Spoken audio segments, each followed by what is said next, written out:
క్రీస్తునందు నా సాటి దేవుని కుటుంబ ప్రజలైన మీ అందరికీ టీవీ ద్వారా దిద్దుబాటే సిద్ధపాటు అనే దేవుని ఆలోచన సభలో చేరిన మీ అందరికీ ప్రభువు పేరిట సమాధానం. దైవ దీవెనలు కలుగునుగాక.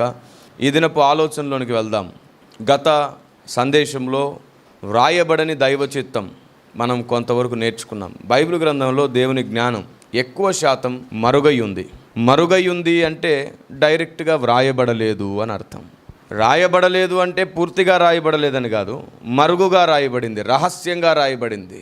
ఉదాహరణకి త్రిత్వం, త్రియేక దేవుడు అనే పదాలు మనకు బైబిల్లో కనబడవు. ఆయన తండ్రి, కుమారుడు, పరిశుద్ధాత్ముడు, ముగ్గురు దేవుళ్ళ ఒక్కడే దేవుడా? నేను తప్ప వేరొక దేవుడు లేడు, నేను ఒక్కడినే అన్నాడు ఆయన స్పష్టంగా. ఇప్పుడు ఒక్క దేవుడా, ముగ్గురు దేవుళ్ళ? ఒక్కరే. సరే, మరి తండ్రి ఉన్నారా లేదా? కుమారుడు ఉన్నారా లేదా? పరిశుద్ధాత్ముడు ఉన్నారా లేదా? ఇప్పుడు ఒక్కరా, ముగ్గురా? అందుకే త్రియేక దేవుడు అని అన్నాం. కానీ ఆ మాట బైబిల్ ఎక్కడ లేదు. అక్షరార్థులకు నా హితోపదేశం గత సందేశంలో మరొకసారి కూడా చేస్తాను. దేవుడు ఇవ్వాలనుకుంటున్న ప్రత్యక్షతకు అక్షరం కనబడదు, ఆత్మస్వరం వినబడుతుంది. దేవునికి స్తోత్రం కలుగునుగాక.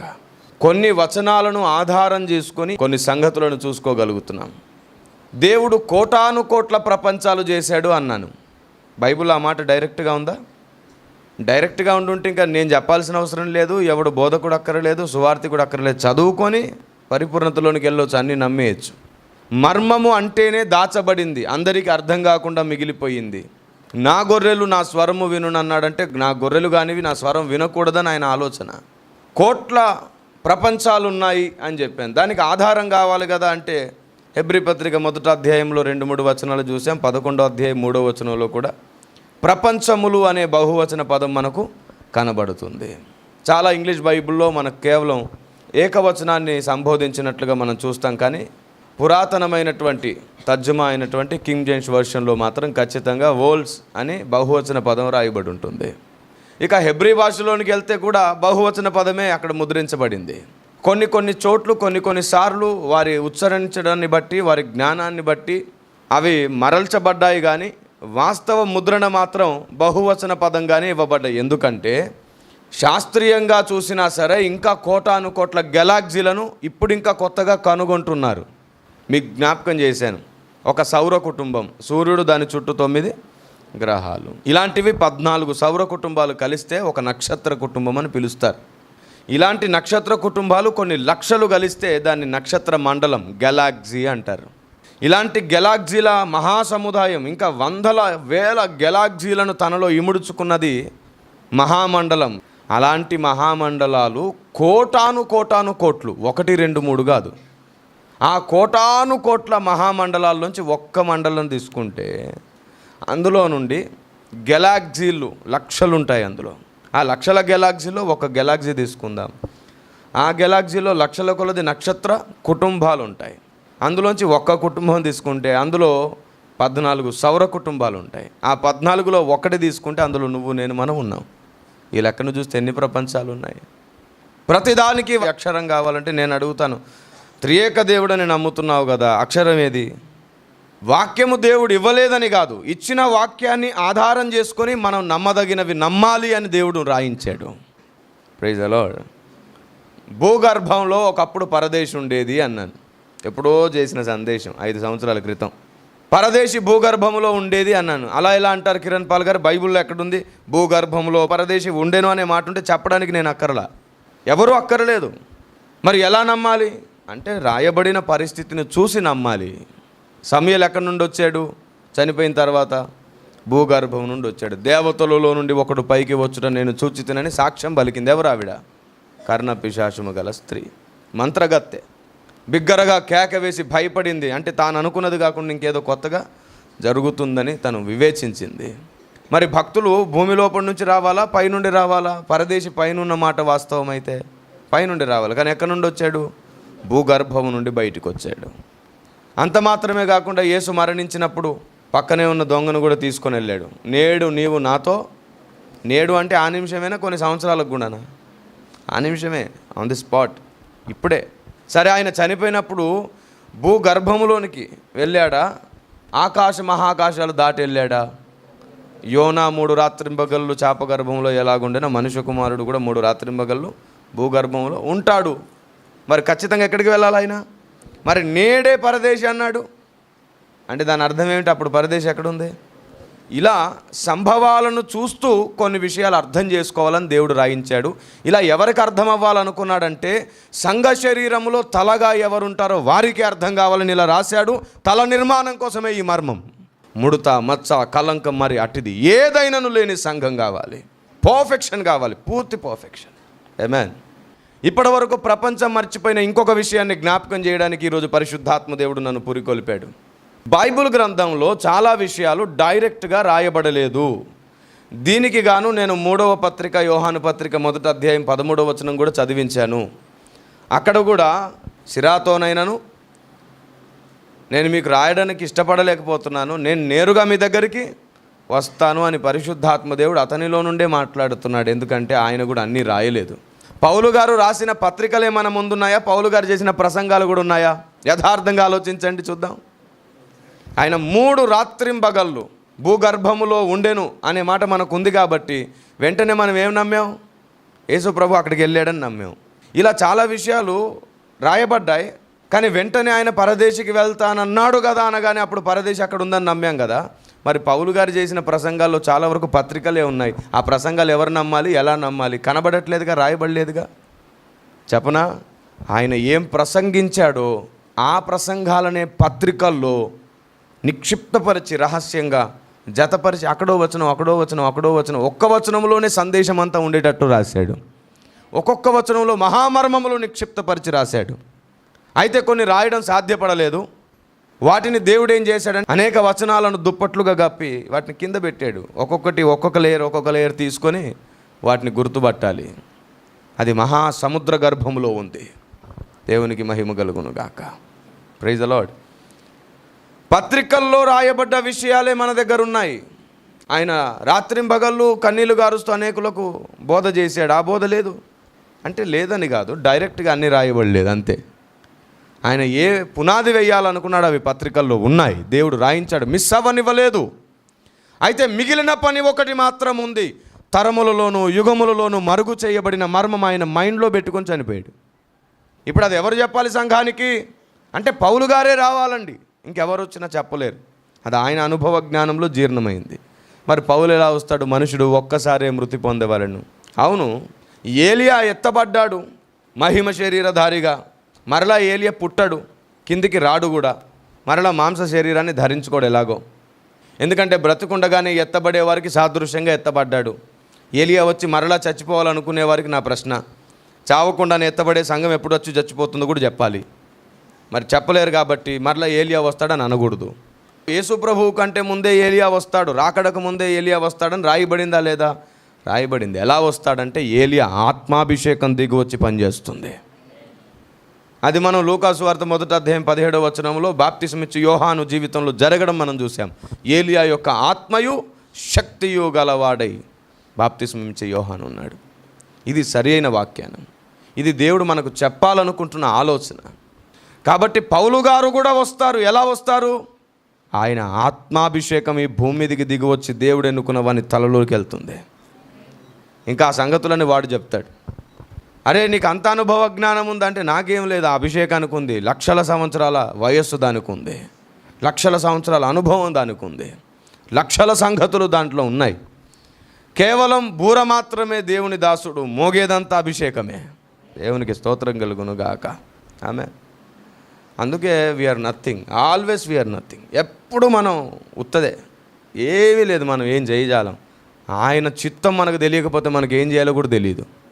ఆయన ప్లాన్ మనకు తెలియకపోతే ఎలా దాన్ని నిర్వర్తించాలో తెలియదు. ప్లాన్ ఆయనదే, శక్తి ఆయనదే, బలం ఆయనదే, కృపావరములు ఆయనవే, అభిషేకం ఆయనదే, నడిపించడం ఆయనే నడిపిస్తాడు, చెయ్యి అడ్డు పెట్టేది ఆయనే, ఆపదల్లో కాపాడేది ఆయనే. మరి మన గొప్పతనం ఏముందండి విర్రవీగడానికి? ఏమీ లేదు. ఆయన కృప మాత్రమే మనకు సహాయం చేస్తుంది. అందుకే ఒక ఘట్టంలోకి రాగానే నేను ఇంత చేశాను, నా వల్ల ఇంత అయ్యింది, నేను లేకపోతే అసలు అదే లేదు ఇదే లేదంట. దేవుడు నిన్ను ప్రేమించకపోతే నువ్వు లేవంతే. దేవుడు మనకిచ్చిన అవకాశం. Praise the Lord. ఇక ఒక అసలు విషయం చెప్తాను, జాగ్రత్తగా వినండి. ఇలాగే చాలా విషయాలు అక్షరం కనబడకపోయినా నమ్మవలసి వస్తుంది. ఎవరు నమ్ముతారు అంటే దేవుని గొర్రెలే నమ్ముతాయి. ఇప్పుడు నేను వాక్యం చూడకుండా అన్ని నమ్మమని నేను ఎప్పుడు చెప్పలేదు. నా ప్రసంగమైనా సరే పరిశీలించే నమ్మండి, వాక్యం చూసుకునే నమ్మండి, ఆలోచించే నమ్మండి అని చెప్పాను, అవునా? ఇక సందేశంలోనికి వెళ్తున్నాను చూడండి. మీకు ప్రారంభంలో ఈ విషయం అర్థమయ్యేటట్టు చేశాను అంతే. రాయబడకుండా, నేరుగా వ్రాయబడకపోయినా సరే మనం నమ్మగలుగుతున్నాం. ఎందుకంటే చూడండి, తెస్సలోనిలకు రాసిన పత్రిక, మొదటి పత్రిక 2వ అధ్యాయం 13వ వచనం చూడండి. ఆ హేతువు చేతను మీరు దేవుని గూర్చిన వర్తమాన వాక్యము మా వలన అంగీకరించినప్పుడు మనుషుల వాక్యమని ఎంచక. ఏమిటంటండి మనుషుల వాక్యమని ఎంచక? ఎందుకంటే అప్పటికి వారు వింటున్నారు కానీ కొత్తగా ఉన్నాయి. ఆ వినేవాటికి ఆధారం కనబడట్లేదు. పాత నిబంధన కాలంలోని గ్రంథములను, ప్రవక్తల లేఖనాలను పౌలు గారు ఎత్తి చెప్పుకొని కొన్ని విషయాలు నిర్ద్వందంగా నిరూపిస్తూ వచ్చారు. కానీ చాలా విషయాలు వారికి అర్థమయ్యేటట్లు చెప్పడానికి కావలసినటువంటి నేరుగా వారు చూడడానికి వచనాలు లేవు. అప్పుడు వారు ఇది మనుషుని వలన కలిగింది అనుకోకుండా ఇది దేవుని వలననే కలిగిందని నమ్మారు. కారణం ఏమిటంటే ఈ మనుషుడు ధర్మశాస్త్ర గ్రంథంలోని ప్రవక్తల లేఖనాలతో చాలా విషయాలు మనకు బోధ చేశాడు కాబట్టి సత్యమే చెప్పుతున్న ఇతని నోట దేవుడే ఇప్పుడు ఇది మాట్లాడుతున్నాడని నమ్మారు. చివరి దినాల్లో దేవుని ఆత్మస్వరం మనం కూడా వినాలి. అలాంటి ఒక స్వరాన్ని మీకు వినిపిస్తున్నాను చూడండి. చాలామంది దేవుడు విశ్రమించాడు అని ప్రసంగం చేశాడు. అంటే రెస్ట్ తీసుకున్నాడంట. ఓ కాలగట్ట పరిధిలో మాత్రమే వాడబడిన ఆ పదాన్ని పొరపాటుగా వ్యాఖ్యానించేశారు. ఈ సందేశానికి దేవుని విశ్రాంతి జ్ఞానం అని పెట్టుకుందాం. దీని గురించి ఆల్రెడీ విశ్రాంతి అంటే ఏమిటో నేను పలుమార్లు సందేశాలు ఇవ్వడం జరిగింది. వాటిని విని మీరు సంపూర్ణతలోనికి సాగి వెళ్ళాలి.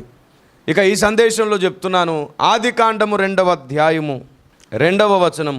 దేవుడు తాను చేసిన తన పని 7వ దినములోగా సంపూర్తి చేసి తాను చేసిన తన పని అంతటి నుండి 7వ దినమున విశ్రమించెను. క్రైస్తవ ప్రపంచం, మేధావి వర్గం అందరూ కూడా ఏమంటున్నారు అంటే ఆయన 7వ దినమున విశ్రమించెను, రెస్ట్ తీసుకున్నాడు.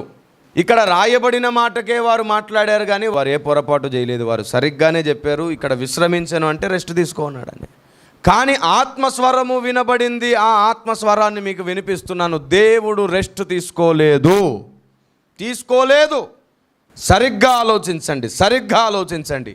6 దినముల పని ఈ భూమి మీద చేయడం జరిగింది. 7వ దినమున విశ్రమించాను అంటే అర్థం ఏమిటి? రెస్ట్ తీసుకునేనా? మరి మిగతా ప్రపంచాలను ఎవరు నిర్వహించుచుండెను బిడ్డ? కోట్ల ప్రపంచాలను నడిపిస్తుంది ఎవరు? దేవుడు కాదా? 6 దినాల పని ముగించుకొని 7వ దినమున రెస్ట్ తీసుకుంటే ఈ మహావిశ్వం ఎలా నడిపించబడుతుంది? ఆ విశ్రమించను అనే మాటకు అర్థం ఏమిటంటే భూమి మీద పని చేయడం ఆపాడు అని అర్థం. ఇంకా భూమి మీద ఆయనకు అప్పటికి ఇంకా పని లేదు. ఆయన ఏం చేయాలనుకున్నాడో ఆ కాలఘట్టానికి అది కంప్లీట్ అయింది. ఇంకా నెక్స్ట్ ఒక స్టెప్ కూడా ఆయన వెయ్యలేదు. భూమి మీద పని విశ్రమించబడింది. పని విశ్రమమును గూర్చి రాయబడింది. నా దేవుడు రెస్ట్ తీసుకునేవాడు కాదు, కునుకడు. శరీరమే లేదు, ఎలా అలసిపోతాడండి? శరీరం లేని వాడికి అలసట ఉంటుందా? లేదు. ఆయన అలసిపోడు. ఇశ్రాయేలును కాపాడువాడు, కునుకడు, నిదురపోడు. భూమిపైన పని కంప్లీట్ అయింది ఆ 6 రోజులు. ఇంకా ఆ తర్వాత ఒక్కరోజు పని కూడా ఆయన పెట్టుకోలేదు. దానికి సంబంధించిన విశ్రమం. ఆదాము దగ్గరికి డైలీ వస్తున్నాడా లేదా? మాట్లాడుతున్నాడా లేదా? ఆయన ఏం రెస్ట్ తీసుకొని పడుకోలా. కానీ పని చేయడం ఆగిపోయింది. పని చేయడం ఆపాడు. ఇది పాయింట్అవుట్ చేయాలి. పని చేయడం ఆపాడు. ఆ తర్వాత చాలా సంవత్సరాలకు దేవునికి భూమి మీద పని లేదు. విశ్వమంతటా పని చేస్తూనే ఉన్నాడు ఆయన. భూమి మీద పని చేయడం లేదు. ఆయన కేవలం విజిట్ చేస్తున్నాడు. కానీ ఓ టైం వచ్చేసింది, మరలా పని స్టార్ట్ చేశాడు ఆయన. ఎప్పుడు ఆయనకు మరలా పని పడిందంటే ఆదామవ్వలు పాపము చేసి తప్పిపోగానే మరలా ఆయన సంకల్పం ప్రారంభించాడు. మరలా భూమి మీద పని స్టార్ట్ అయిపోయింది. Praise the Lord. చూడండి ఒకసారి మీరందరూ మీ లేఖనాల్లోనికి తొంగి చూడండి. ఆదికాండం అదే 2వ అధ్యాయం 3వ వచనం చూడండి. కాబట్టి దేవుడు ఆ 7వ దినమును ఆశీర్వదించి పరిశుద్ధపరచెను. ఏలయనగా దానిలో దేవుడు తాను చేసినట్టు సృజించినట్టు తన పని అంతటి నుండి విశ్రమించెను. ఇప్పుడు చెప్పండి, దేంట్లో నుండి విశ్రమించనండి? ఆయన రెస్ట్ తీసుకునేనా? పని విషయంలో విశ్రమించనా? మరి డైరెక్ట్ స్టేట్మెంట్, అక్షరార్థులకు అక్షరం. పని విషయములోనే విశ్రమము. ఆయన రెస్ట్ తీసుకోలేదు. ఆయన ఇతర ప్రపంచాల్లో పనిచేస్తున్నాడు, అప్పుడు పరలోకంలో పనిచేస్తున్నాడు. అప్పుడు నిర్గమాకాండం చూడండి, 20వ అధ్యాయం 11వ వచనం. 6 దినములలో యెహోవా ఆకాశమును భూమియు సముద్రమును వాటిలోని సమస్తమును సృజించి 7వ దినమున విశ్రమించెను. అందుచేత యెహోవా విశ్రాంతి దినమును ఆశీర్వదించి దాన్ని పరిశుద్ధపరచెను. చూడండి, 7వ దినమున ఆయన విశ్రమించింది దేంటి బట్టి అంట? పని కంప్లీట్ అయింది, ఇంకా నేను ఒక పని కూడా చేయక్కర్లేదని మౌనంగా ఉన్నాడు. ఆ తర్వాత భూమి మీద ఆయన ఏ పని చేయలేదు, మానవునితో గడిపాడు అంతే. మానవుడికి కూడా నియమించాడు, విశ్రాంతి దినమున నువ్వు ఏ పని చేయకుండా నాతో గడప. అవును, దేవునితో గడపడం అంటే మందిరానికి వెళ్ళి పడుకోవడమా, ఆయనతో మాట్లాడడమా? మరి దేవుడు కూడా ఆదాంతో చేసింది ఏమిటి? మాట్లాడుతున్నాడు. హెబ్రీ పత్రిక 4:4 చూడండి. దేవుడు 7వ దినమందు తన కార్యములన్నిటినీ ముగించి కార్యములన్నిటినీ ముగించి విశ్రమించెను. దేవునికి స్తోత్రం కలుగును గాక. నిర్గమాకాండము 31వ అధ్యాయములో 17వ వచనంలో కూడా మనకు ఆధారాలు ఉన్నాయి. నాకును ఇశ్రాయేలీయులకును అది ఎల్లప్పుడూ గురుతయుండును. ఏలయనగా 6 దినములు యెహోవా భూమి ఆకాశములను సృజించి 7వ దినమున పని మాని పని విషయములోనే విశ్రమము. ఆయనకు విశ్రమం లేదు. ఆయన సమస్త జగత్తును నిర్వహిస్తున్నవాడు. ఈ ప్రపంచం మీద పని లేకపోతే ఇంకో ప్రపంచం మీద ఆయనకు పని ఉంటుంది. దూతలతో గడుపుతాడు, దూతలకు నేర్పిస్తాడు, అక్కడ పనులు జరుగుతుంటాయి. దూతలు ఆయన సేవకులు. ఆయన 24/7 ఎప్పుడు మెలకుగానే ఉంటాడు, పని చేస్తున్నాడు. కునుకడు, మళ్ళీ ఎట్లా రెస్ట్ తీసుకున్నాడు అంటారండి. అంటే కొందరు వెంటనే ఆయన విశ్రమించడు అనగానే ఆయన శరీర రూపిగా వచ్చినప్పుడు విశ్రాంతి తీసుకున్నాడు కదా, పడుకున్నాడు కదా అని అలాంటి విషయాలు చెప్తారు. శరీరంతో లేని సమయం గురించే మాట్లాడుతుంది లేఖనం. 6 దినముల పని ముగించుకునే ఆయన పని విషయములో విశ్రమించినని 3వ వచనంలోనే రాయబడింది, 2వ అధ్యాయం 3వ వచనంలోనే. కాబట్టి ఆయన భూమి మీద ఇంకా నాకు పని లేదు అని చెప్పి కొంతకాలము పని విషయములో ఏ పని చేయకుండా ఉన్నాడు. విజిటింగ్ మాత్రం మానలేదు. ఆదంతో మాట్లాడుతూనే ఉన్నాడు. ఆయన పని విషయంలో ఒక విచిత్రం చెప్పాలి. ఆయన ఒకప్పుడు పని చేశాడు, ఒకప్పుడు పని ఆపాడు, మరలా పని చేస్తున్నాడు. ఇలా అంటే దాని అర్థం ఏమిటంటే ఆయన పని చేయాల్సి వచ్చినప్పుడు పని చేసి మిగతా టైంలో మనుషులకు కొంత అప్పగించాడు ఆయన చేయకుండా. తర్వాత ఆయన దిగివచ్చి పని చేస్తున్నాడు. చూడండి ఒకసారి హెబ్రీ పత్రిక 4వ అధ్యాయం 10వ వచనం చూడండి. ఎందుకనగా దేవుడు తన కార్యములను ముగించి విశ్రమించిన ప్రకారము ఆయన యొక్క విశ్రాంతిలో ప్రవేశించిన వాడు కూడా తన కార్యములను ముగించి విశ్రమించును. ఏంటంటే అండి, ఆయన కార్యములను ముగించి ఎలాగూ విశ్రమించనో, ఎవరైనా విశ్రాంతిలో ప్రవేశించాల్సి వస్తే వారు కూడా కార్యములను ముగించిన తర్వాతే ప్రవేశిస్తారు. అందులో దేవుడు మనకిచ్చిన బాధ్యతలను మనం నిర్వర్తించాలి. సంపూర్ణంగా ఆ బాధ్యతలు పూర్తి చేయాలి. మీకు గుర్తుందా, తీర్పు తీరుస్తాడు దేవుడు సంఘానికి కూడా అని చెప్పినప్పుడు మన వ్యక్తిగత బాధ్యతల్లో, మన ఉద్యోగ విషయాల్లో, మన భక్తి విషయంలో, మన ఇంట్లో మన భార్యతో, మన భర్తతో, పిల్లలతో మనం ఎలా నడుచుకుంటున్నాం, న్యాయ యథార్థతల విషయంలో, మన చదువు, మన బాధ్యత, మన వ్యక్తిత్వం విషయంలో ఎలా మనం అన్ని దేవుడు లెక్కలోకి తీసుకుంటాడని చెప్పాను నేను. మన ప్రతి బాధ్యతను మనం నిర్వర్తించాల్సిందే. నిర్లక్ష్యం చూపించొద్దు. మన పనిలో మనం నిర్లక్ష్యం చూపించొద్దు. యోహాను సువార్త 5వ అధ్యాయము 17వ వచనం. అయితే యేసు, నా తండ్రి ఇది వరకు పని చేయుచున్నాడు, నేనును చేయుచున్నానని వారికి ఉత్తరం ఇచ్చెను. ఆయన ఇదివరకే పని చేయుచున్నాడంట, ఇదివరకే పని చేస్తున్నాడు. ఇప్పుడు ఒక రహస్యమైన సంగతి, ఓ విచిత్రమైన సంగతి మీ ముందు పెడతాను. హెబ్రీ పత్రిక 4వ అధ్యాయం 3వ వచనంలో ఆయన పని చేస్తున్నాడు అని ఇప్పుడు మనం చదువుకున్నాం. యోహాను సువార్తలో పని చేస్తున్నాడా, పని ముగించేశాడా ఒకసారి మీరు చూడండి. కాగా జగత్పునాది వేయబడినప్పుడే ఆయన కార్యములన్నీ సంపూర్తి అయ్యున్నను. జగత్పునాది వేయబడక మునిపి ఆయన కార్యములు ఏమైపోయినాయి అంట? సంపూర్తి అయ్యున్న. మళ్ళీ ఎందుకు పని చేస్తున్నాడు? జగత్పునాదికి ముందే ఆయన కార్యములన్నీ సంపూర్ణమైపోతే, ఆయన ఆల్రెడీ గెలిచేస్తే మరలా ఎందుకు పని చేయిస్తుండేను? జగత్పునాదికి ముందే వధింపబడిన దేవుని, ఆల్రెడీ జగత్పునాదికి ముందే గొర్రెపిల్ల వధింపబడితే మరలా ఎందుకు వచ్చాను? జగత్ పునాదికి ముందే ఆయన కార్యములన్నీ సంపూర్తి ఆయను, సంపూర్తి, ఇంకేం మిగిలి లేదు అని అర్థం. అవునా కదా? మరి అన్నీ సంపూర్ణమైతే మరలా ఎందుకు పని చేయించుండేను? సంపూర్తి అయినవి అనేది ఎంత నిజం, మరలా పని చేస్తుండేను అనేది ఎంత నిజం అంటే రెండు పూర్తి నిజం. దేవుని అనంత జ్ఞానంలో, దేవుని విశ్వజ్ఞానంలో, దేవుని త్రిత్వ జ్ఞానంలో, త్రికాల జ్ఞానంలో, భవిష్యత్తు జ్ఞానంలో, ఆయన మానసిక జ్ఞానంలో ఆయన ఏమేం చేయాలనుకున్నాడో భవిష్యత్తు మొత్తంలోనికి ప్రయాణం చేసి ఇక్కడ ఈ పనితో నేను గెలిచేశాను అని ఆయన గెలుపు చూసొచ్చాడు. ఆయన పని మొత్తం సంపూర్ణమైపోయింది. నేను చాలాసార్లు చెప్పాను, దేవుడు గెలిచిన పరిచర్య మనం ప్రతిరోజు గెలుస్తున్న పరిచర్య ఇది అని. Praise the Lord. అందుకే ఇది ఓటమి లేని పరిచర్య, తలదించే పరిస్థితి రాని పరిచర్య. ఎప్పటికైనా ప్రపంచం దీనికోసం ఎదురు చూసి తీరుతుంది. ద్వీపములు కనిపెట్టుకుంటాయి ఆయన బోధ కోసం. ప్రపంచానికి తెలియలేదు, అందుకే ప్రపంచం మౌనంగా ఉంది. ప్రపంచానికి తెలిసిన మరుక్షణం నలువైపుల నుండి కన్నీళ్లతో ఎదురు చూస్తారు. బోధ కావాలి, సత్యం కావాలి, దేవుని ఆలోచన కావాలి. ఆనాడు పౌలు లేడు, కనీసం ఈనాడు పౌలు అభిషేకమైనా వచ్చింది. ఆ మిగిలిన సంగతులైనా తెలుసుకుంటే తలలో ప్రధానమైన ప్లేస్లో ఉండొచ్చు, అధిక మహిమలో ఉండవచ్చు అని. దేవుడు తన కార్యములన్నిటినీ సంపూర్ణం చేసెను అన్నది ఎంత నిజమో, ఆయన ప్రతిదినం ఆయన కార్యము చేస్తున్నాడు, ఆయన పని చేస్తున్నాడు అన్నది అంతే నిజం. ఆయన పని విషయంలో విశ్రమిస్తే తన పిల్లలైన మనం ఆయన కార్యాన్ని పూర్తి చేయడానికి మరలా జరిగిస్తున్నాడు. ఆయన విశ్రమించాడు. ఇప్పుడు మన బాధ్యత. ఆయన ఆల్రెడీ ఆయన మనోప్రపంచంలో కార్యములన్నింటినీ సంపూర్ణం చేసి గెలిచాడు.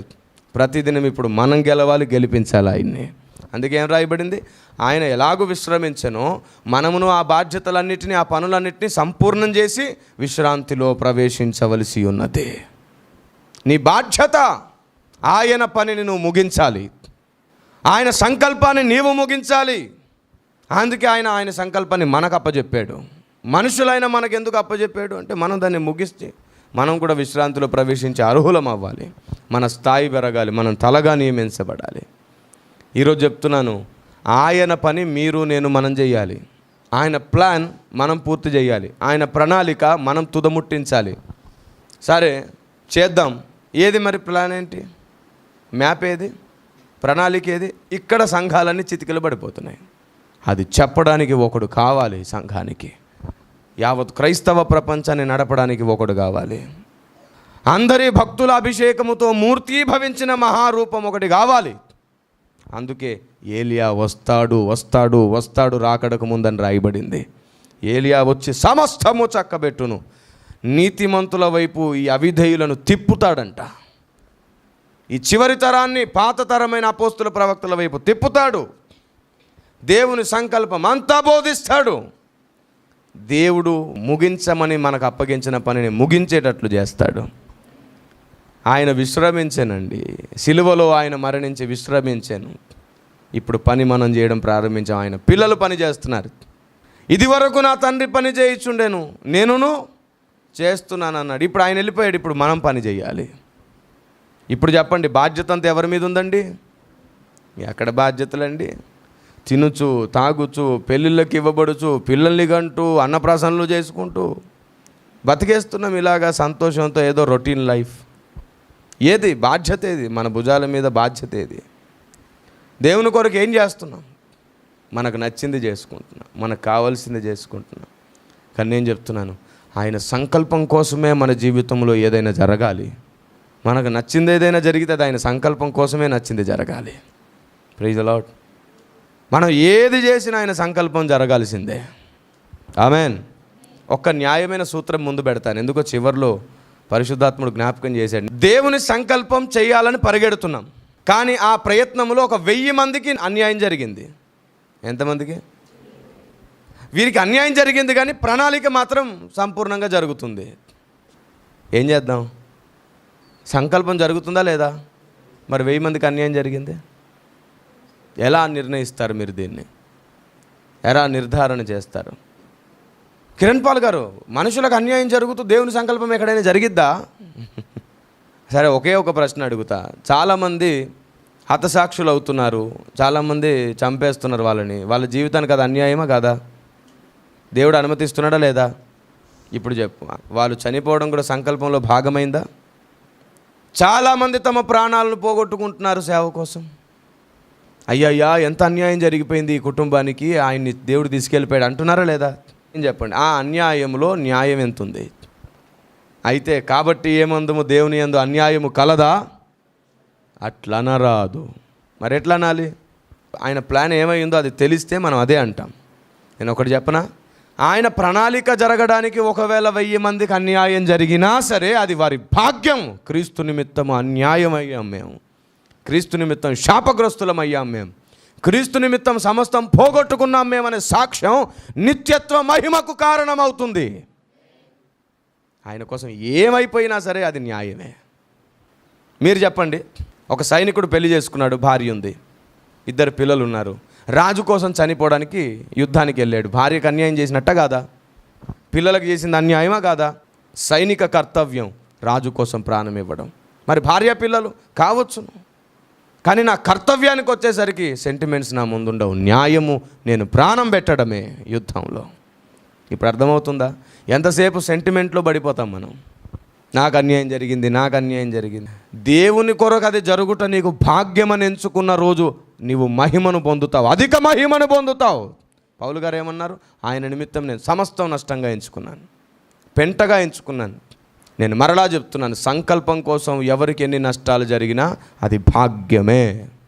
సంకల్పం జరుగుతుంటే అన్యాయం అనిపించింది చాలామందికి. అందుకే పౌలు గారు అన్నారు, దేవుని యందు అన్యాయం ఏమీ లేదు, ఆయన చర్యలు నీకు అన్యాయంగా కనిపిస్తున్నాయి. ఎందుకంటే నీకు నచ్చింది జరగలేదు అక్కడ. నీకు నచ్చింది జరగట్లేదు కాబట్టి నువ్వు అన్యాయం అంటున్నావు. కానీ ఆయనకు నచ్చింది జరిగిందని సాటిస్ఫై అవ్వు, అక్కడ అన్యాయం ఏమీ కనబడదు. Praise the Lord. విశ్వాసి ఈ స్థాయికి వచ్చిన రోజు ఆయనతో స్నేహితుడు అవుతాడు. అయ్యా నా జీవితంలో నువ్వు ఏం చేసినా అదే నేను అన్యాయం అనను, ఆయన న్యాయమే. యోబు గారు కూడా ఒకసారి పొరబడి నాకు అన్యాయం చేశాడు దేవుడు అని 19వ అధ్యాయంలో అనేసాడు. మొదట్లో ఎక్కడ ఆయన అన్నట్లేదు, కానీ చివరిలో అన్నాడు, అలాగైతే దేవుడు నాకు అన్యాయం చేశాను అన్నాడు. మరలా వెంటనే పశ్చాత్తాపడి 42కి వచ్చేసి ఏమన్నాడు? 42వ అధ్యాయంలో అయ్యో నన్ను నేను అసహించుకొనుచున్నాను అన్నాడు. ఈరోజు మీకు ఈ విషయం అర్థమైతే చాలు, ఆయన సంకల్పం జరగడం కోసం మన జీవితానికి ఏది సంభవించినా ఆయన పనిలో భాగంగా మనం దాన్ని పోగొట్టుకుంటున్నాం కాబట్టి అది మన భాగ్యం, మన ధన్యత. ఆయన కోసం అది మాత్రం చేయగలిగిన అవకాశం మనకు దొరికింది. ఈ తీర్మానంతో ఉంటేనే బాధ్యత పూర్తిగా మనం నిర్వర్తిస్తాం. దేవుని సంకల్పం పూర్తవుతుంది. ఆయన పని చేయడం ఆపేడండి. ఇప్పుడు ఆ పని ఎవరు చేయాలి? మనం చేయాలి. మనకు దేవుడు అప్పగించిన బాధ్యత ఇది. ఈ చివరి దినాల్లో పరిశుద్ధాత్మ దేవునితో కలిసి మనం పని చేయాల్సిన టైం వచ్చింది. దేవుని సంకల్పం తెలియకపోతే సంఘమాను ఆయన పని చేయలేవు.